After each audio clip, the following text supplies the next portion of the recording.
every crime is a wound on the world. We're here to dissect it, layer by layer, to find the truth buried within. This is Anatomy of Crime. The air inside the Lufthansa cargo terminal at John F. Kennedy International Airport is different in the dead of night. During the day, it's a symphony of controlled chaos. The roar of jet engines, the beep of reversing forklifts, the shouts of men in a dozen languages, moving the world's commerce. But after midnight, the cavernous building settles into a low electric hum. It becomes a fortress of quiet, a concrete and steel vault guarding a river of wealth that flows ceaselessly through the veins of New York City. On any given night, millions of dollars in cash, jewels, and precious metals sit silently in its high-security cage, a temporary holding place between continents. It is a place built on procedure, on routine, on the quiet confidence that its walls are impenetrable and its systems are foolproof. But every fortress has a secret weakness, and it is almost always human. Routines breed complacency. Familiarity breeds contempt for the rules. And for a man with a gambling addiction, a place guarding untold riches can transform from a workplace into a temptation too great to bear. In the fall of 1978, this particular fortress was about to be undone not by a bomb or a battering ram, but by a whisper, a piece of information passed from a desperate cargo agent to a bookmaker, which then snaked its way through the criminal underworld until it landed on the desk of the one man in Queens with the ambition and the ruthlessness to make the impossible happen. This is not simply the story of a robbery, even if it was, at the time, the largest and most audacious cash heist in the history of the United States. To treat it as such would be to miss the point entirely. The $6 million, the ski masks, the silent precision of the crime itself, that was merely the prologue. The true, dark heart of this story lies in what came after. It's about the terrifyingly simple logic that dictates that the perfect crime requires perfect silence, and that perfect silence can only be bought with blood. Today, we dissect the anatomy of an inside job, an operation so meticulously planned on the front end, and so catastrophically unraveled by human nature on the back end, that it became a legend. We will explore how a plan designed to create millionaires instead created ghosts, and how its architect, a man known as Jimmy the Gent, meticulously erased his own creation, proving that the most dangerous part of any heist isn't getting the money, it's keeping it. Our story begins not with a gangster, but with a man named Louis Werner. Werner was, by all accounts, an unremarkable man. He worked as a cargo agent for Lufthansa, the German airline, at their JFK facility. He was married, lived a modest life, and had a job that, while stable, was never going to make him rich. But Louis Werner had a secret, a corrosive habit that was eating away at his life from the inside out. He was a compulsive gambler, and he was deeply, hopelessly in debt.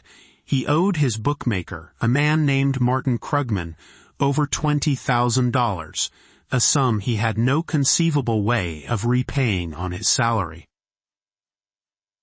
Martin Krugman was the owner of a wig shop and salon in Queens, a front for his much more lucrative bookmaking operation. He was connected, as any successful bookie in that time and place needed to be. He knew people, and he knew that a desperate man is a pliable one.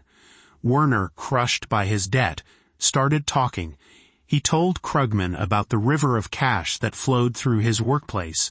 Specifically, he spoke of the monthly currency shipments from Germany, untraceable American dollars that had been used in exchange programs, being returned to the United States, millions of dollars, sitting in a vault protected by little more than a chain-link cage, and a handful of night watchmen. Werner explained the procedures. The schedules, the security protocols, or lack thereof. He believed a crew could get in and out if they knew exactly when to strike and what to do. He was offering up the keys to the kingdom in exchange for the erasure of his debt. Krugman was intrigued, but he was a bookie, not a stick-up artist. This was out of his league, but he knew who to take it to. He passed the information to a man he did business with, a Lucchese crime family associate named Henry Hill. Hill was a mid-level earner, a hustler involved in everything from narcotics to airport scams, but he wasn't a planner of major scores. He was, however, a very close and trusted associate of the one man who was, James Burke, known to his friends as Jimmy the Gent. To understand the Lufthansa heist, you must first understand Jimmy Burke. He was not a made man in the mafia.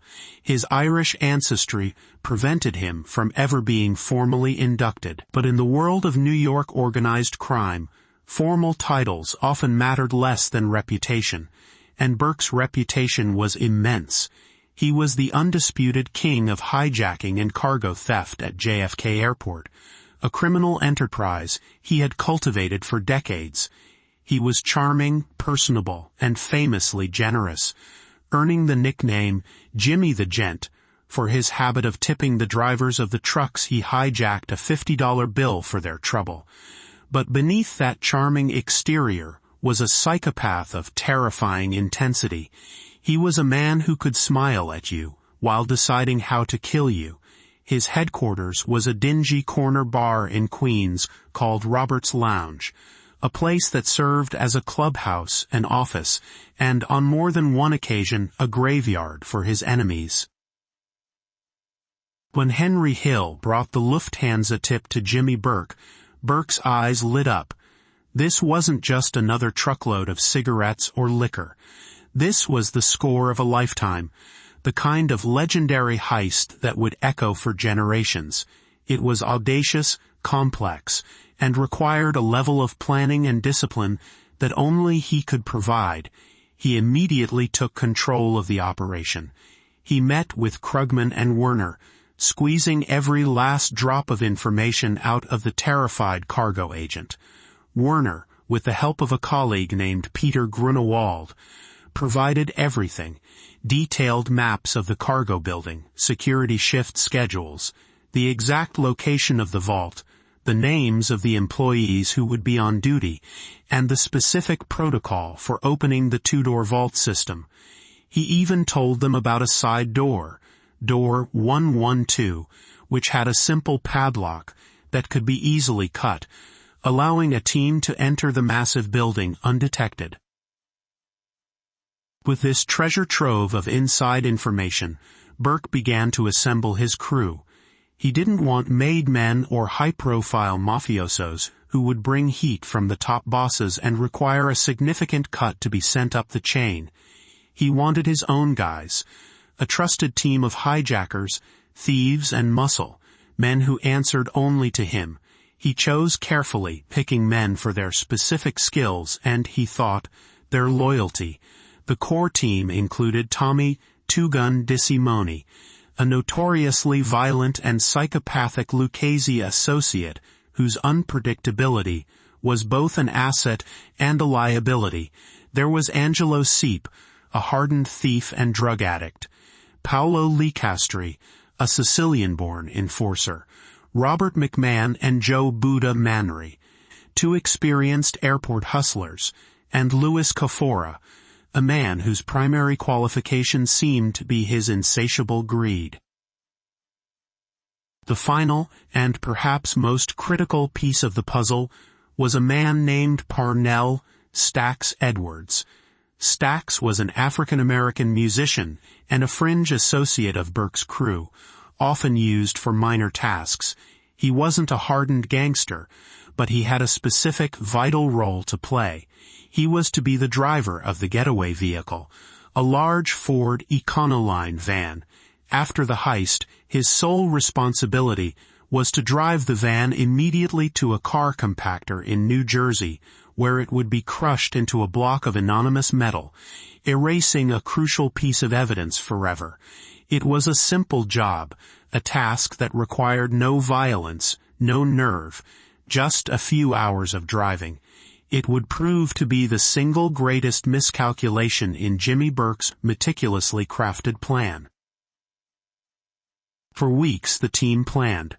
They staked out the airport, timed the security patrols, and rehearsed the entry and exit down to the second. Burke was a master of logistics. He arranged for a crash car, a secondary vehicle meant to run interference or ram any police cruisers that might give chase. He established the chain of command. The heist was scheduled for the early morning hours of Monday, December 11th, 1978. It was chosen because the vault would be filled with the weekend's take, plus a massive currency shipment that had just arrived. The estimate was that between $4 and $6 million would be waiting for them. As the day approached, the plan was polished to perfection. It was a blueprint for the perfect crime, drawn up by a master architect and fueled by inside knowledge. On paper, it was flawless. Just before 3 o'clock in the morning on December 11, 1978, a black 1978 Ford Econoline van pulled away from a desolate corner of Canarsie, Brooklyn. Inside, a team of men, their faces obscured by ski masks and their hands covered in gloves, sat in silence, their adrenaline masked by a veneer of cold professionalism. They were armed, but the plan was to rely on surprise and intimidation, not violence. Their target was Cargo Building 261 at JFK. The fortress they now knew was a hollow shell. They drove through the quiet, empty streets of Queens, a ghost ship sailing toward the biggest treasure chest in America. They arrived at the cargo terminal's perimeter and cut the padlock on door 112, just as Louis Werner had described. They slipped inside the massive, darkened warehouse, moving with a practiced silence. The first employee they encountered was a cargo agent named Carrie Whalen. He heard a noise, turned, and was immediately met with the sight of masked men pointing pistols at his face. He was struck on the head with a pistol butt and forced to the ground, his hands bound behind him with zip ties. The crew moved through the building with unnerving efficiency, rounding up the other 5 employees on duty. They were herded into the lunchroom, their mouths taped, their eyes wide with terror.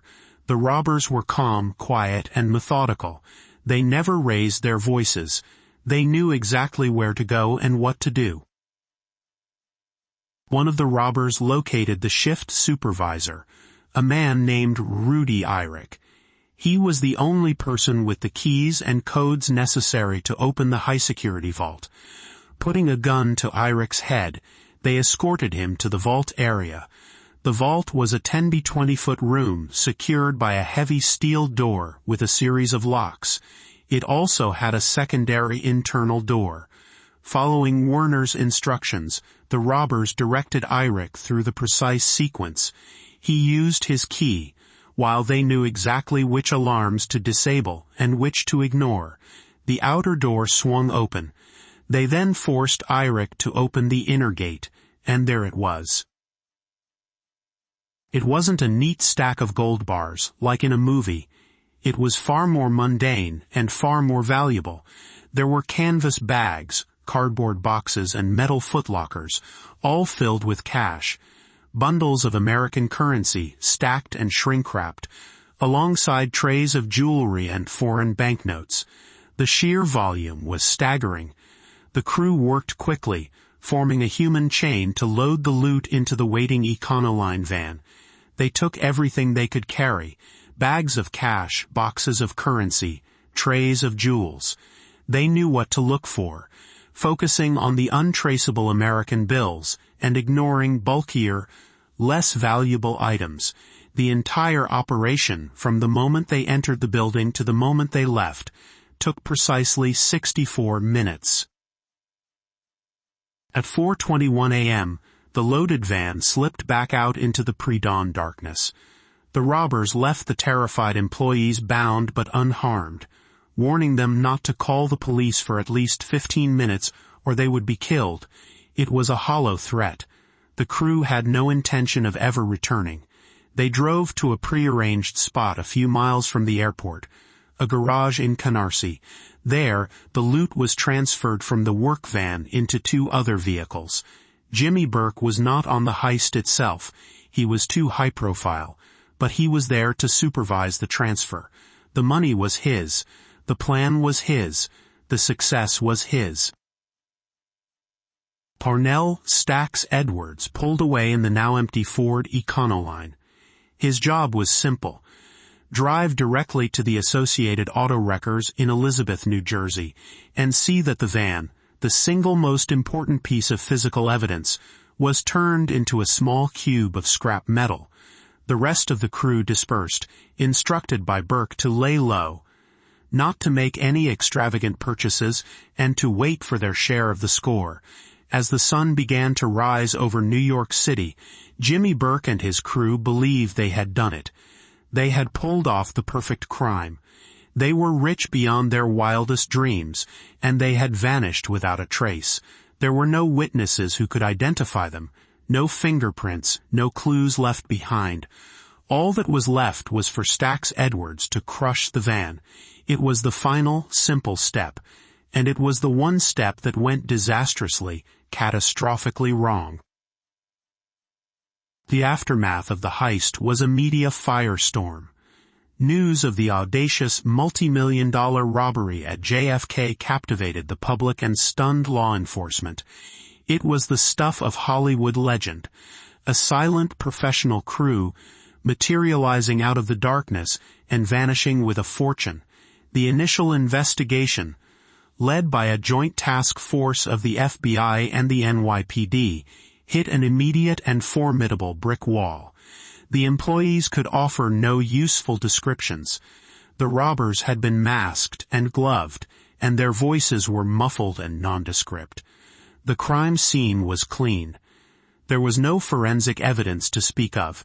The authorities knew instinctively that this was the work of a well-organized crew with inside help, and their suspicions immediately fell upon the various organized crime families that treated JFK Airport as their personal fiefdom. But suspicion was one thing, evidence was another.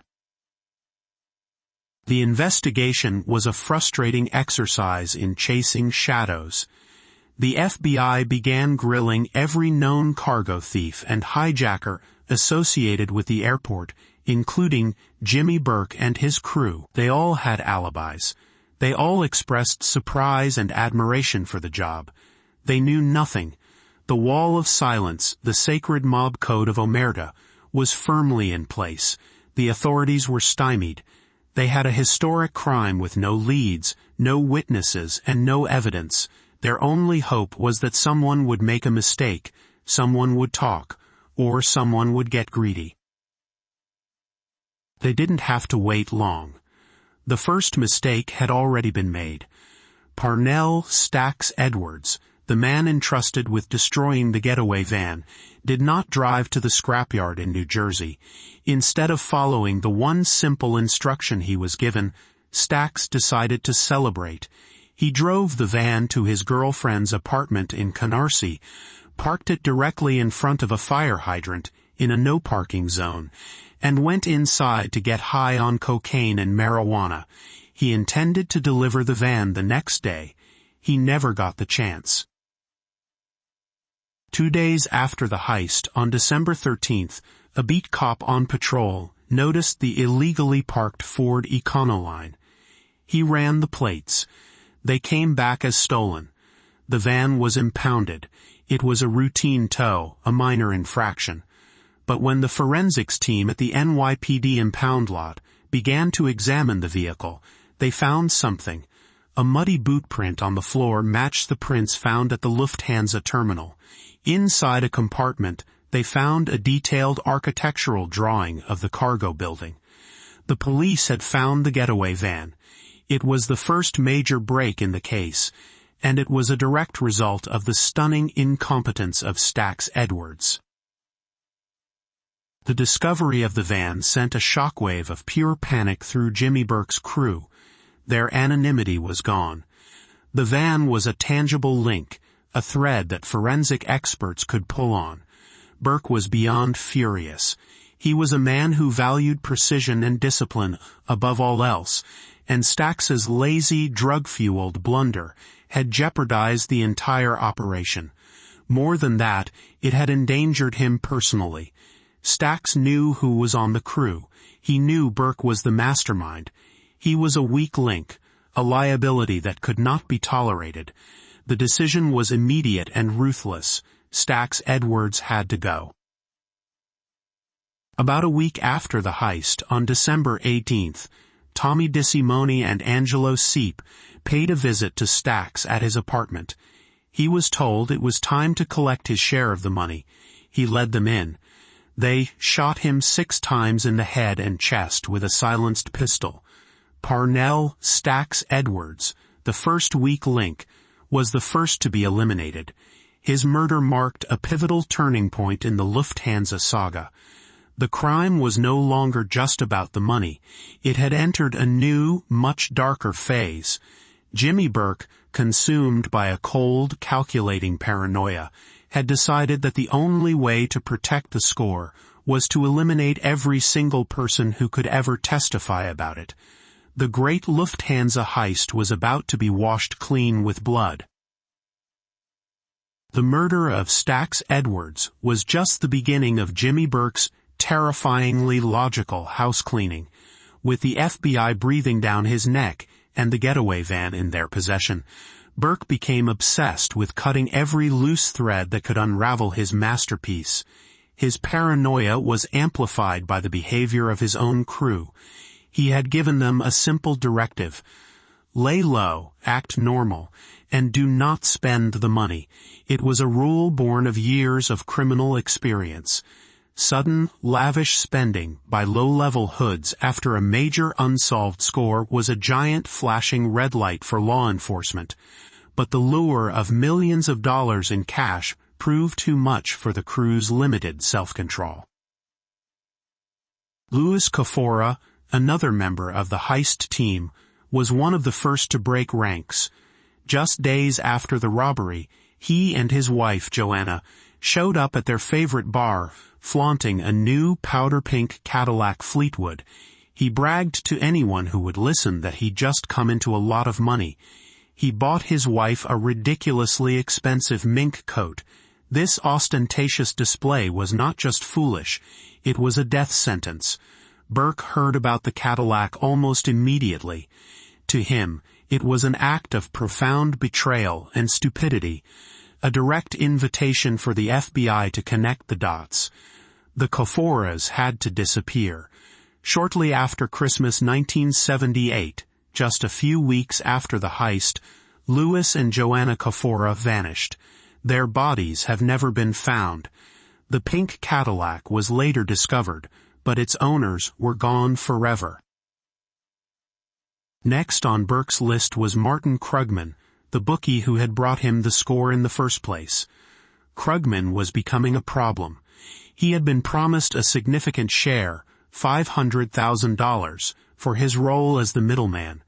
But Burke was stalling, handing out small payments while keeping the bulk of the cash for himself. Krugman, who was not a man to be trifled with, grew impatient and angry. He began making increasingly aggressive demands for his full cut. He threatened to go to the authorities, believing his importance to the initial plan gave him leverage. He was wrong. His demands weren't leverage, they were suicide. In early January 1979, Krugman went to visit Jimmy Burke at Robert's Lounge to press his case one last time. He was never seen again. Henry Hill later recounted that Burke and Angelo Seep murdered Krugman, dismembered his body in the basement of the bar, and disposed of the remains. Krugman's wife, Fran, reported him missing, telling the police that she was certain Jimmy Burke had killed him. Her testimony put Burke firmly at the top of the suspect list, but without a body or any physical evidence, it remained just an accusation. The police knew Burke was responsible, but they couldn't prove it. The body count continued to rise. Robert McMahon, one of the airport workers who had helped with the planning, and Joe Buddha Manry, another member of the crew, were found shot to death in a car in Brooklyn in May 1979. They were killed because Burke feared they might cooperate with the police if arrested. Paolo Licastri, the Sicilian enforcer, was found shot and dumped on a burning trash heap a few months later. His role in the heist was minor, but he knew the names of the major players. That was enough. Angelo Seep, who had been Tommy DeSimone's partner in several of the murders, became another liability. He was a heavy cocaine user, and was spending his share of the loot with reckless abandon on drugs, jewelry for his girlfriend, and high-stakes gambling. He was drawing exactly the kind of attention Burke was trying to avoid. In July 1984, Seep was shot in the head at his Brooklyn apartment. It's believed his murder was sanctioned by Burke, who felt Seep's loud lifestyle and drug addiction made him a threat. Even the infamous Tommy DeSimone, Burke's most violent and trusted protégé, was not immune. DeSimone had a long list of enemies, but his fate was sealed by a murder he had committed years earlier. In 1970, he had killed William Billy Bats Bentfena, a made man in the Gambino crime family, in a fit of rage at Robert's Lounge. For years, the Gambinos had been looking for him.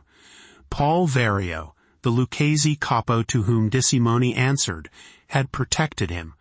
But after the Lufthansa heist, DeSimone's notoriety became a problem. Sometime in late 1978 or early 1979, Vario, tired of the heat DeSimone was bringing, withdrew his protection. He told the Gambinos where they could find him. Tommy DeSimone was told he was finally going to be a made man. He walked into a meeting and was never seen again. His death was a convenient way to eliminate yet another person who knew the truth about Lufthansa. Within a year of the heist, at least 7 people directly or indirectly connected to the crime were dead or missing, all presumed murdered on the orders of Jimmy Burke. The score that was meant to set them all up for life had become a systematic execution. Burke was transforming his crew into a crew of ghosts, erasing them one by one. He was a man burning down a forest to cover his tracks, and he was succeeding. The FBI was in a bizarre and frustrating position. They were investigating a robbery, but their list of potential witnesses and suspects was being methodically wiped out. They were trying to solve a crime whose participants were all being murdered before they could be questioned. The $6 million had vanished, and now so had the men who stole it. For years, the Lufthansa heist case grew cold. The FBI and NYPD had a very strong theory of the crime. They knew Jimmy Burke was the mastermind. They knew he had inside help from Louis Werner. They knew a crew of his associates had carried it out. And they knew Burke was systematically murdering everyone involved to ensure their silence. They knew all of this, but they couldn't prove a single bit of it in a court of law. The wall of omerta, reinforced by Burke's murderous campaign, was holding strong. The investigation was a collection of whispers, rumors, and dead ends. The few people who weren't dead were too terrified to talk. The break, when it finally came, arrived not from a brilliant piece of detective work, but from the slow, inevitable collapse of the criminal enterprise itself. The key was Henry Hill. Hill had not been a participant in the heist itself. Burke had considered him a friend, but also a liability due to his burgeoning cocaine addiction and loose talk. Hill was, however, deeply embedded in Burke's world. He knew the players, he knew the plan, and he knew who was responsible for the string of murders that followed. After the heist, Hill's own life began to spiral out of control. He dove deeper into drug trafficking, running a major narcotics operation that stretched from New York to Pittsburgh. In April 1980, federal agents arrested Henry Hill on drug trafficking charges. He was facing a sentence that would likely keep him in prison for the rest of his life. As he sat in jail, the reality of his situation began to sink in. He knew that his former associates in the Lucchese family, and particularly Jimmy Burke, viewed a man facing a long prison sentence as a potential informant. In their world, the only reliable witness was a dead one. Hill listened to FBI wiretaps of his former cronies discussing his case, and he heard the thinly veiled threats. He realized that Jimmy Burke, his mentor and friend for over 2 decades, would have no hesitation in ordering his murder to protect himself. He was the last major loose end. Faced with the choice between a lifetime in prison or a bullet in the head, Henry Hill made the one decision that could save him. He decided to talk. He agreed to become a federal informant and enter the Witness Protection Program. It was a seismic event in the world of organized crime. Hill wasn't just some low-level street thug. He was an intimate of the Lucchese family's inner circle. He had been there for everything, and he started to tell the story. Hill laid out the entire Lufthansa conspiracy for the FBI, from the first tip from Louis Werner and Martin Krugman to the meticulous planning by Jimmy Burke at Robert's Lounge. He named the members of the crew. He detailed who did what. Most importantly, he provided a roadmap to the grisly aftermath. He told investigators who killed Stax Edwards, who killed Martin Krugman, and who was behind the other disappearances. He gave them the inside story of Jimmy Burke's murderous, paranoid purge. His testimony was a Rosetta Stone for the entire affair. Hill's wife, Karen, who had also been involved in his criminal life, eventually corroborated much of his testimony, adding crucial details that solidified the government's case. The FBI also found another, smaller crack in the wall of silence. They leaned on the girlfriend of Louis Werner, the inside man. She confirmed that Werner had been the source of the information, providing details about his secret meetings and the sudden influx of cash he received after the robbery. With the powerful testimony of these insiders, the government finally had the ammunition it needed. In 1979, even before Hill's cooperation, Louis Werner, the Lufthansa cargo agent whose gambling debts had started it all, was convicted. He was the only person ever to be convicted for the heist itself. His conviction was secured largely on the testimony of his colleagues and circumstantial evidence of his sudden wealth. He was sentenced to 15 years in prison. Jimmy Burke, the architect of it all, proved to be a more elusive target. Henry Hill's testimony was explosive, but much of it was the word of one criminal against another, and there was little direct physical evidence to back up his claims about the heist. The bodies of most of the murder victims were never found. Prosecutors knew a conviction for the Lufthansa robbery would be difficult, so they took a different approach. They used Hill's testimony to convict Burke on other charges. In 1982, Burke was convicted for his involvement in the $197,879 Boston College Point shaving scandal, a scheme which Hill had also been a part of. He was sentenced to 20 years in prison.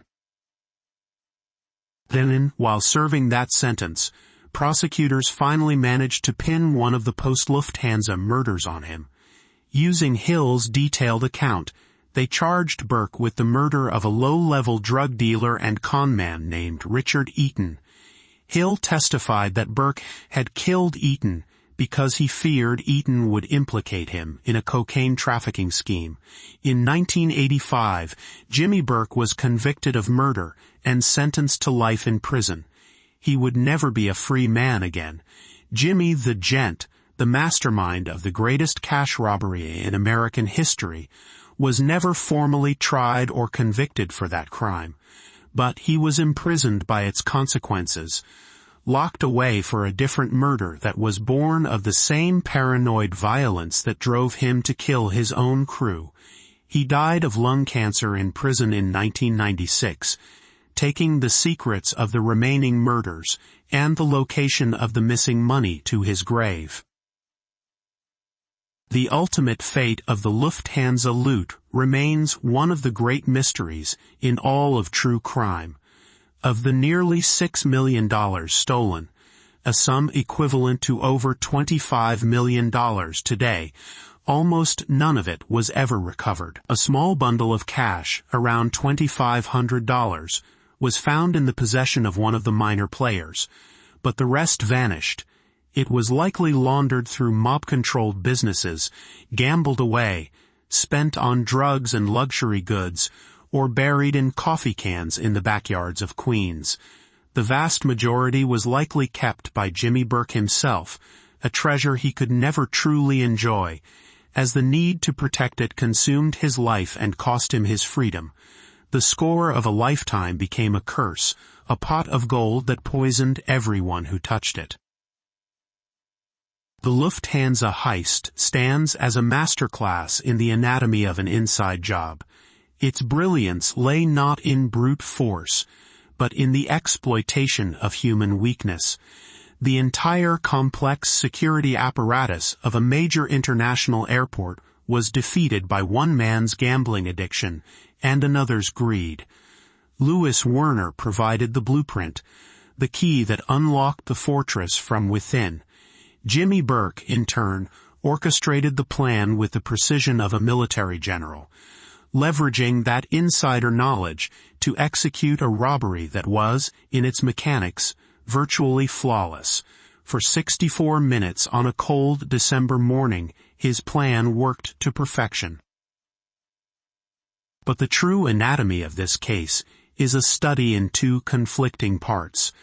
There was the anatomy of the plan, which was meticulous and brilliant, and there was the anatomy of the crew, which was deeply, irrevocably flawed. The very qualities that made these men effective criminals, their impulsiveness, their greed, their violent tendencies, also made them incapable of handling the aftermath of their own success. The plan was perfect, but the people were not. The paranoia that is a gangster's constant companion turned from a tool of survival into a mechanism of self-destruction. Jimmy Burke, the master planner, became the master executioner of his own team.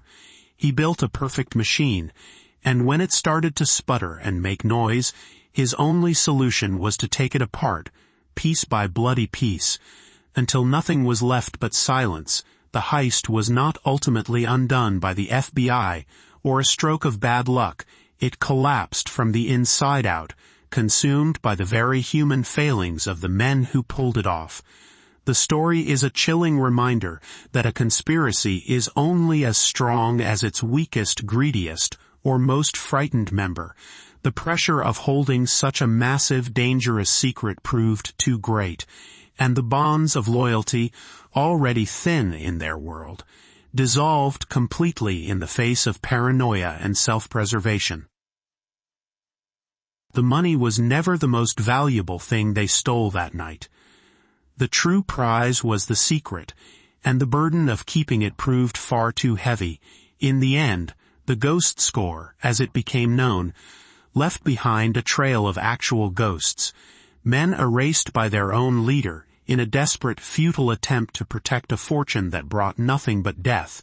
The $6 million, wherever it went, became the most expensive pile of cash in history, paid for with nearly a dozen human lives and the freedom of everyone who sought it. This has been Anatomy of Crime. where the truth is never simple, but always worth seeking.